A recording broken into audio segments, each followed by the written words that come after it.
The scent was the first to arrive, a faint, cloying sweetness of willow blossoms, impossible in the crisp autumn air. Ijinu, newly married and basking in his newfound prosperity, dismissed it as a trick of memory. He sat in his elegant sarangbang, the warmth of the ondol seeping into his bones, a cup of warm ka in his hand. Yet the whisper followed, a soft, sorrowful sigh carried on a breeze that stirred only within the confines of his mind. He would glance up from his scroll, his sharp eyes scanning the intricate patterns of the hanji paper doors, expecting to see nothing. But the scent clung to him, a spectral shroud. Tonight, however, it was different. A faint, melancholic melody, like a mother humming to a child, began to weave itself through the silence of his grand new hanog.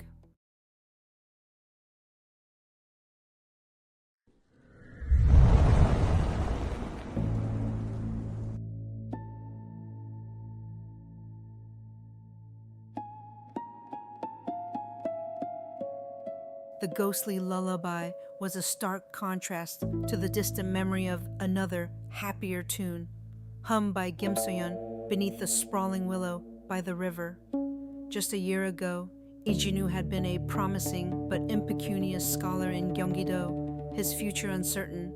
He'd spent countless afternoons with So-yeon, a gentle, kind-hearted woman, sharing dreams beneath the rustling leaves of their secret willow.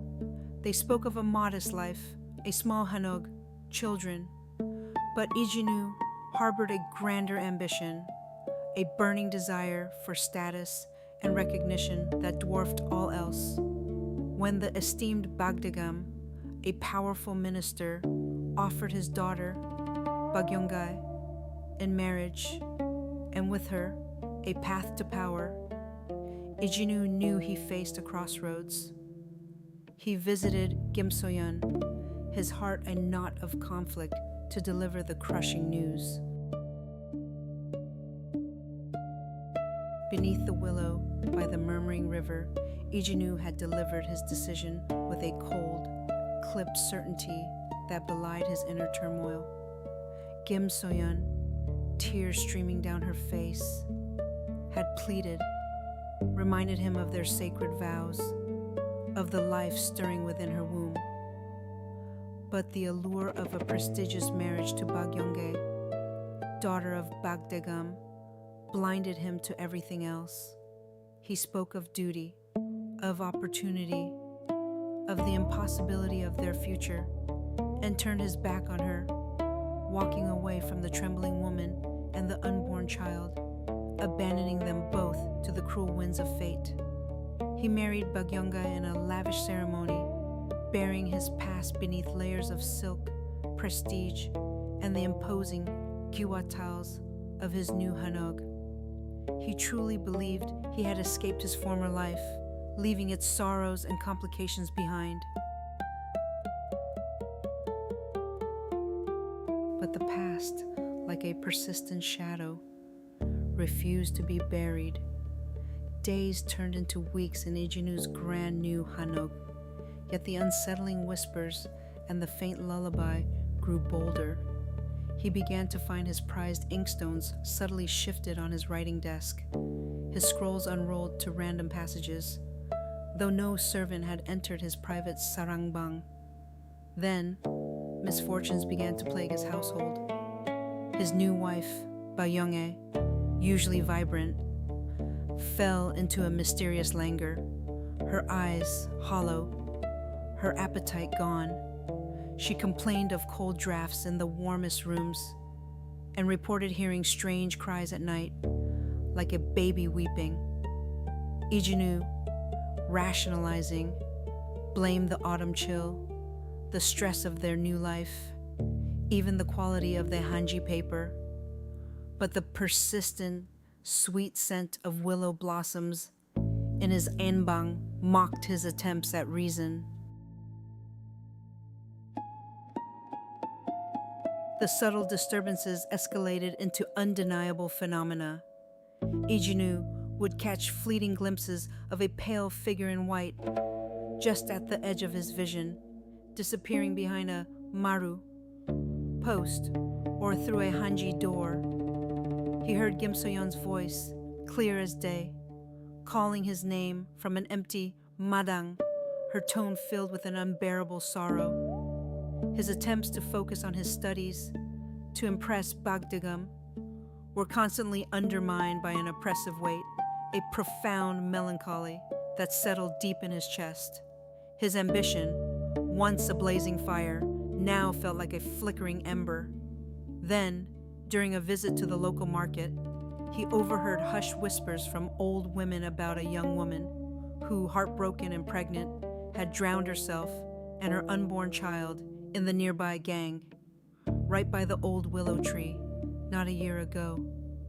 A cold dread, sharper than any autumn wind, pierced his heart.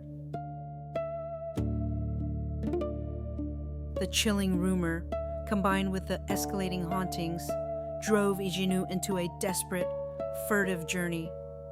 Under the shroud of a moonless night, wrapped in a simple durumagi, he slipped out of his grand hanok and rode through the quiet Gyeonggi-do countryside, his heart pounding a frantic rhythm against his ribs.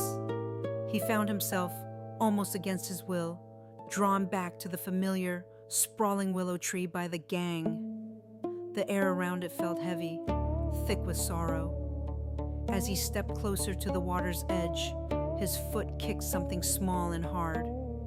He bent down, his hands trembling as he picked up a small, weathered norigai, the very one he had given So-yeon as a token of his false affection. It was unmistakably hers. In that moment, the truth slammed into him with the force of a tidal wave. So-yeon had indeed drowned herself and their unborn child here, beneath the tree where their love had once blossomed, and where it had died. He felt a cold, spectral touch on his arm, and a profound, silent accusation in the air. The silent accusation at the willow tree followed Ijinu back to his hanok, intensifying with every step. That night, as the storm raged outside, the haunting reached its terrifying climax.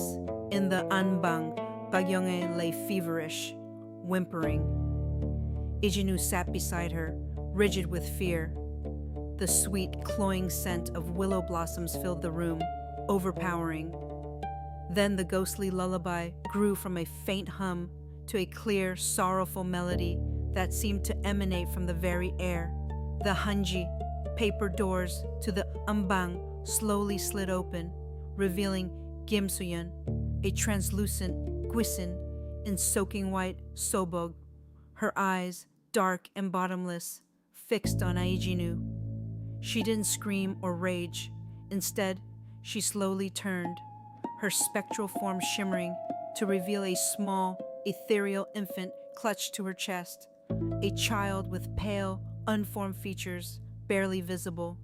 A heart-wrenching sob, echoing with a mother's profound grief and betrayal, filled the room, a sound that ripped through Ijinu's soul. He screamed, a raw, primal sound of pure terror and guilt.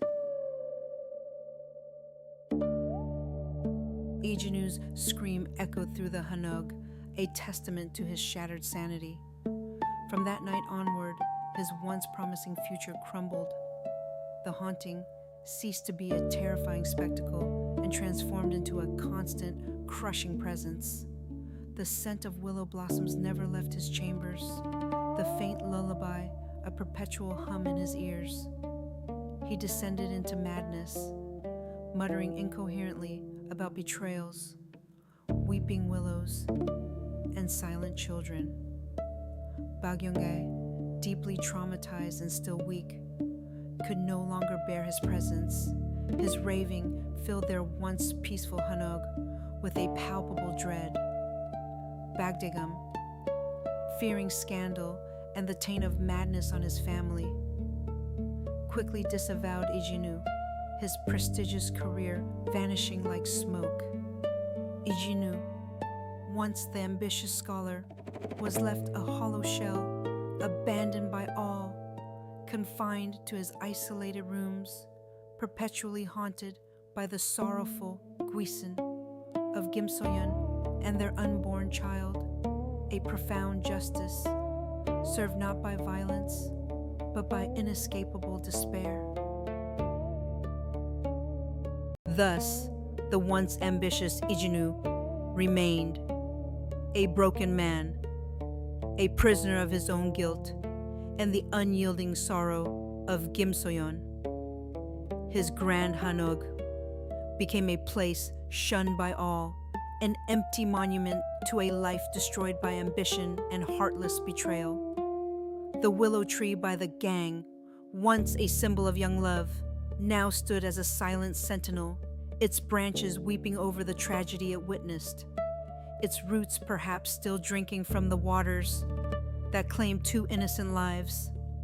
The faint scent of its blossoms, carried on unseen currents, continued to haunt the land, a bitter reminder that some debts, especially those of the heart and of life, can never truly be outrun, and some cries for justice echo long after the grave. And so, the Guisin of the Willow's lament ensures that the price of betrayal is paid, not in blood, but in an eternity of inescapable, haunting regret.